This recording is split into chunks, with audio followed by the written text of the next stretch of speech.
Hello friends, welcome back to my channel. இன்றைக்கி நம்ம பார்க்க போகிற வீடியோ கர்ப்பகாலத்தில் கர்ப்பிணிகளுக்கு இந்த வெள்ளைப்படுதலை வச்சே நம்மளுக்கு இன்னும் ஒரு வாரத்துலேயோ அல்லது 2 நாட்கள்லையோ அல்லது 3 நாட்கள்லையோ நம்மளுக்கு டெலிவரி ஆக போகுதுங்கிறத எப்படி ஈஸியாக கண்டுபிடிக்கணும்.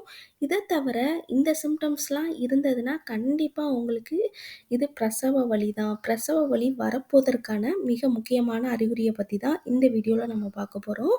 வீடியோவை ஸ்கிப் பண்ணாமல் முழுசாக பாருங்கள், அப்போ தான் உங்களால் எல்லாத்தையும் தெரிஞ்சுக்க முடியும். நம்மளோட சேனலை முதல் முறையாக பார்க்குறவங்களா இருந்தீங்கன்னா சப்ஸ்கிரைப் பண்ணிட்டு பாருங்கள், அப்போ தான் நான் போடுற யூஸ்ஃபுல்லான வீடியோ உங்களுக்கு நோட்டிஃபிகேஷனாக வரும். நார்மலாக நம்மளுக்கு டெலிவரி ஆக போகுதுன்னா ஒரு அதாவது நார்மலாக 9வது மாதத்திலே வெள்ளைப்படுதல் ரொம்ப அதிகமாக இருக்கும். அதுவும் உங்களுக்கு 2 நாட்கள்லையோ 3 நாட்கள்லையோ இல்லை ஒரு வாரத்திலேயோ உங்களுக்கு டெலிவரி ஆக போகுதுன்னா வெள்ளைப்படுதல் ரொம்ப அதிகமாக இருக்கும். அது மட்டும் இல்லாமல் அதோடு சேர்ந்து ஒரு சிலருக்கு லைட்டான ப்ளீடிங் ஏற்படும். லைட்டான அந்த வெள்ளைப்படுதலோட அந்த இதோட சேர்த்து அந்த ஸ்பாட்டிங்கும் ரொம்ப அதிகமாக ஏற்படும். அப்படி இருந்ததுன்னா உங்களுக்கு அடுத்த நாளோ அல்லது அடுத்த 3 நாட்கள்லேயோ உங்களுக்கு டெலிவரி ஆக போகுது அல்லது ஒரு வாரங்களேயோ டெலிவரி ஆக போகுது. லைட்டாக ப்ளீடிங் உங்களுக்கு ஏற்பட்டாலே நீங்கள் உடனே ஹாஸ்பிட்டல் போகிறது ரொம்பவே நல்லது. ஏன்னா ஒரு சில பெண்களுக்கு அடுத்த நாளே டெலிவரி ஆகிடும். என்னோடய ப்ரெக்னன்சி டைமில் எனக்கு நைட்டு ப்ளீடிங் ஏற்பட்டது. அடுத்த நாளே, அதாவது ரொம்ப ப்ளீடிங்னா அப்படியே கொட்ட கொட்ட கிடையாது. நார்மலாக நம்மளுக்கு வெள்ளைப்படுதலோடு சேர்ந்து அது இதுவும் சேர்த்து லைட்டாக ஸ்பாட்டிங் மாதிரி ஏற்பட்டது. நாங்கள் உடனே ஹாஸ்பிட்டல் போனோம். எனக்கு அடுத்த நாளே டெலிவரி ஆகிடுச்சு. ஸோ அதே மாதிரி தான் நிறைய பெண்களுக்கு இது ரொம்ப ஈஸியாக எடுத்துப்பாங்க. அப்படி கிடையவே கிடையாது. இது ஒரு முக்கியமான அறிகுறின்னு கூட நம்ம சொல்லலாம்.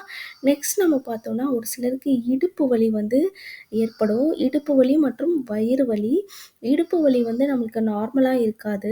உங்களுடைய அந்த பின்புற பகுதியில் இருந்து முன்புற பகுதி அந்த இடுப்பு எது அது அந்த நேரத்தில் நம்மளுக்கு எது இடுப்பு வலி, வயிறு வலிக்கிற மாதிரியும் இருக்கும், இடுப்பு வலிக்கிற மாதிரியும் இருக்கும். ரெண்டும் சேர்ந்து வலிக்கும். எந்த இடத்துல பெயின் இருக்குங்கிறதே நம்மளுக்கு தெரியாது. அடி வயிற்றில் தான் ரொம்ப அதிகமான பெயின் இருக்கும். அது மட்டும் இல்லாமல் உங்களுடைய சைடு, அதாவது வலதுபுற இடுப்புலையோ இடதுபுற இடுப்புலையோ வலி ரொம்ப அதிகமாக இருக்கும். வயிற்றோட சென்ட்ரு பகுதியிலையும் வலி அதிகமாக இருக்கும். ஒரு சிலர் இதை சூட்டு வலின்னு நினைப்பாங்க. சூட்டு வலியாக இருந்ததுன்னா உடனே சரியாயிடும்.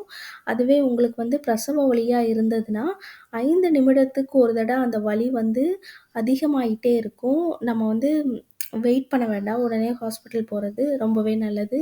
ஆனால் சூட்டு வலியாக இருக்குதான்னு சொல்லிட்டு செக் பண்ணுங்கள். ஒரு 2 கொஞ்சம் அந்த பெயினோட வலி இன்க்ரீஸ் ஆகிட்டே இருக்கணும். 5 நிமிஷத்தில் உங்களுக்கு வலி இருந்ததுன்னா அதை விட 5 நிமிஷம் வலி இருக்கும், ரொம்ப அதிகமாக இருக்கும். அப்படி அதிகமாகிட்டே இருந்ததுன்னா உடனே ஹாஸ்பிட்டல் போகிறது ரொம்பவே நல்லது. சூட்டு வலியாக இருந்ததுன்னா 1 மணி நேரம் வலி இருந்துட்டு அதுக்கடுத்து விட்டுரும். சூட்டு வலியாக இருக்குதோன்னு தோணுச்சுன்னா உங்களுக்கு நல்லா சூடு அமர்ற மாதிரி தலையில் விளக்கெண்ணெய் வைங்க, தொப்புளில் விளக்கெண்ணெய் வைங்க. அது மட்டும் இல்லாமல் மோர் குடிக்கலாம். தண்ணி நிறையா குடிக்கலாம். மோர் கூட விட்டுருங்க. தண்ணி அதிகமாக குடிக்கும் பொழுது உங்களுக்கு அந்த சூட்டு வலி போயிடும். இந்த மாதிரியெல்லாம் சிம்டம்ஸ் நான் கொஞ்சம் தான் சொல்லியிருக்கேன். இன்னும் நெக்ஸ்ட் வீடியோவில் நான் ஒரு 10 சிம்டம்ஸ் இருக்குது. இந்த சிம்டம்ஸ்லாம் இருந்ததுன்னா கண்டிப்பாக அது பிரசவ வலியாக தான் இருக்கும். அதை நான் நெக்ஸ்ட் வீடியோவாக கொடுக்குறேன். இது வெள்ளைப்படுதலை வச்சு தான் நம்மளுக்கு பிரசவ வலிங்கிறத ஈஸியாக கண்டுபிடிக்கிறது தான் இது ரொம்ப முக்கியமான ஒன்று.